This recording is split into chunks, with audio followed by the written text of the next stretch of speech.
कलयुग में भगवान विष्णु जन्म लेंगे अपने कल्कि अवतार में। क्या आपको पता है कलयुग के बाद पांचवा कौन सा युग आएगा? आज बात करेंगे इसी विषय पर। स्वागत है आपका आपके अपने चैनल सनातन संस्कृति में। हिंदू धर्म के ग्रंथों में 4 युगों का जिक्र किया गया है: सतयुग, त्रेता युग, द्वापर युग और कलयुग। इनमें से सबसे श्रापित युग कौन सा है? इस युग में किस तरह की आफत का सामना करना पड़ेगा, ये जानने के लिए वीडियो के अंत तक जुड़े रहें।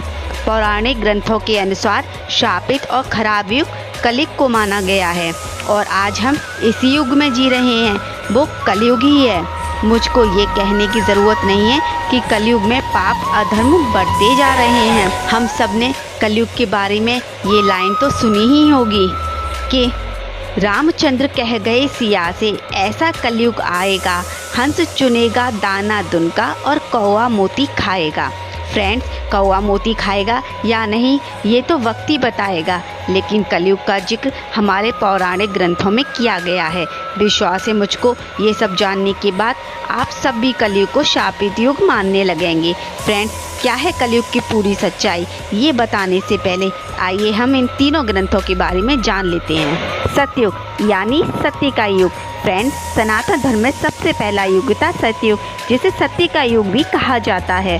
सतयुग में 4 स्तंभ थे: तप, सत्य, शुद्धि और दया। सतयुग में इंसानों की उम्र अधिक होती थी। उस समय लोग 10,000 से 1 लाख वर्ष तक जीवित रहते थे। सतयुग में पाप की मात्रा शून्य थी। पाप शब्द का अर्थ तो सतयुग के लोगों को पता तक नहीं था। उस समय लोग एक पुण्य आत्मा थे। राजा हरिश्चंद्र की कहानी तो हम सब ने सुनी ही है। उन्होंने अपने जीवन काल में सदा सत्य का मार्ग ही चुना। उन्होंने सत्य के लिए अपना और अपने परिवार का बलिदान तक दे दिया था। राजा हरिश्चंद्र भी सतयुग के समय ही जन्मे थे। त्रेता युग। त्रेता युग को सनातन धर्म का दूसरा युग कहा गया है। इस युग में लोग रजत युग और सिल्वर युग के नाम से भी जानते हैं। इस युग में धर्म के 3 स्तंभ थे: सत्य, शुद्धि और दया। जी हाँ, तब सतयुग के अंत में ही समाप्त हो गया था। त्रेता युग में मनुष्य की आयु 10,000 वर्ष तक होती थी। इस युग में समाज धर्मों में बंट गया था। समाज में ब्राह्मण, क्षत्रिय, वैश्य और शूद्र वर्णों में विभाजित हो गया था। इस युग में लोग अपने कर्तव्यों का पालन तो करते थे, लेकिन उन लोगों में लालच और ईर्ष्या की भावना घर कर लिया था। इसलिए त्रेता युग में पाप की मात्रा बढ़कर 25% हो गई और पुण्य 75% ही लोगों में रह गया था। इस युग में भगवान विष्णु अपने ब्राह्मण और मानव रूप में अवतरित हुए थे। वहीं इस युग में बाली, रावण जैसे राक्षस का भी जन्म हुआ था। रावण ने माता सीता का अपहरण करने के बाद भी उन्हें छुआ तक नहीं था। युग। फ्रेंड्स, सनातन धर्म का तीसरा युग द्वापरिक को कहा गया है। इस युग में शुद्धि धर्म समाप्त हो गया था, इसलिए इस युग में धर्म के 2 स्तंभ भी बने थे। वो थे सत्य और दया। इस युग में लोगों की उम्र घटकर 1000 वर्ष ही रह गई थी। इस युग में लोग अपने कर्तव्यों का पालन नहीं करते थे। लोगों में काम, क्रोध, लोभ जैसी भावना जन्म ले चुकी थी। इसलिए इस युग में पाप की मात्रा 50% हो गई थी, यानी इस युग में आधे मनुष्य पापी हो गए थे। हालांकि द्वापर युग में इतिहास का सबसे बड़ा युद्ध महाभारत हुआ था, जिसमें एक स्त्री को भरे समाज में लज्जित किया गया था। धर्म को घटता देखकर श्री कृष्ण ने अपने अवतार में प्रकट हुए थे। धर्म की स्थापना के लिए महायुद्ध में पांडवों का साथ दिया था। साथ ही भगवान श्री कृष्ण ने इस युद्ध में अर्जुन को गीता का ज्ञान देकर संपूर्ण मानव जाति को धर्म के महत्व से परिचित कराया था। कलयुग। फ्रेंड्स, सनातन धर्म का सबसे अंतिम युग कलयुग ही है। वर्तमान का युग कलयुग ही है। इस समय कलयुग का आरंभ चरम पर चल रहा है।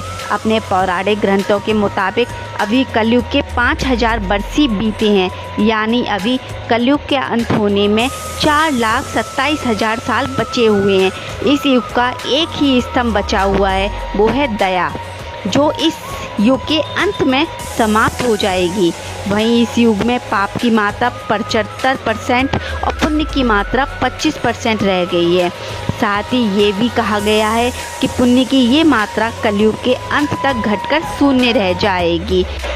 उम्र 80 से 90 साल बताई है, पर विष्णु पुराण में ये भी बताया गया है कि जैसे जैसे कलयुग का अंत नज़दीक आएगा, मनुष्य की आयु घटकर अंत में 20 से 30 साल ही रह जाएगी। उस समय छोटे छोटे बच्चे गंभीर बीमारियों का शिकार होंगे और कम उम्र में बच्चों की आंखों पर चश्मा लग जाएगा और बालों में सफ़ेदी आ जाएगी और इंसान रोगों से परेशान होगा। कलयुग में हर कोई चिंता से घिरा होगा। कलयुग के अंत में विवाह एक प्रकार का समझौता होगा। जिसके पास पैसा होगा, महिला उसी को अपने पति के रूप में चुनेगी और जो दहेज देगा उसी के घर महिला का विवाह होगा। एक दूसरे के प्रति समर्पण और सम्मान की भावना खत्म हो जाएगी। रिश्ते में प्यार नहीं रहेगा। पति पत्नी एक दूसरे के प्रति ईमानदार नहीं रहेंगे। विश्वास शब्द का अर्थ कोई जानता तक नहीं होगा। जिस व्यक्ति के पास जितना अधिक धन होगा वह उतना ही शक्तिशाली कहलाएगा। वर्तमान समय में जिस तरह धरती पर पाप और अधर्म बढ़ रहा है, जिस तरह की परिस्थितियां हमारे सामने आ रही हैं, उस तरह देखा जाए तो सारी बात सच होती नज़र आ रही है।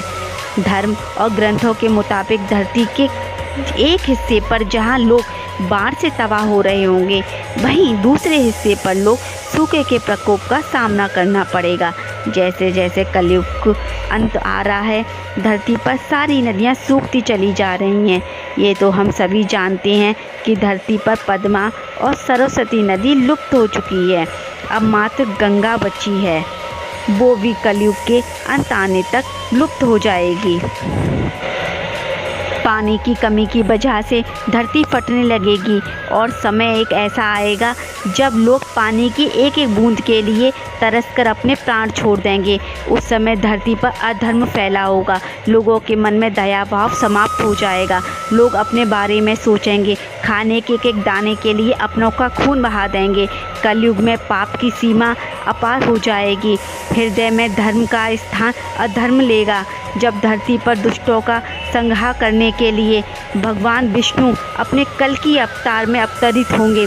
विष्णु भगवान का ये अवतार 64 कलाओं से अवतरित होगा, जिसमें वह सफ़ेद घोड़े पर सवार संसार से पापियों का नाश करेंगे। उनके एक हाथ में तलवार होगी और दूसरे हाथ में धनुष होगा।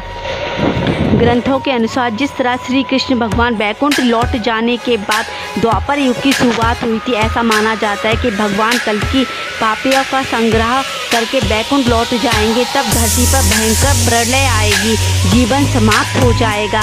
एक बार फिर नए युग की शुरुआत होगी और वो होगा सतयुग।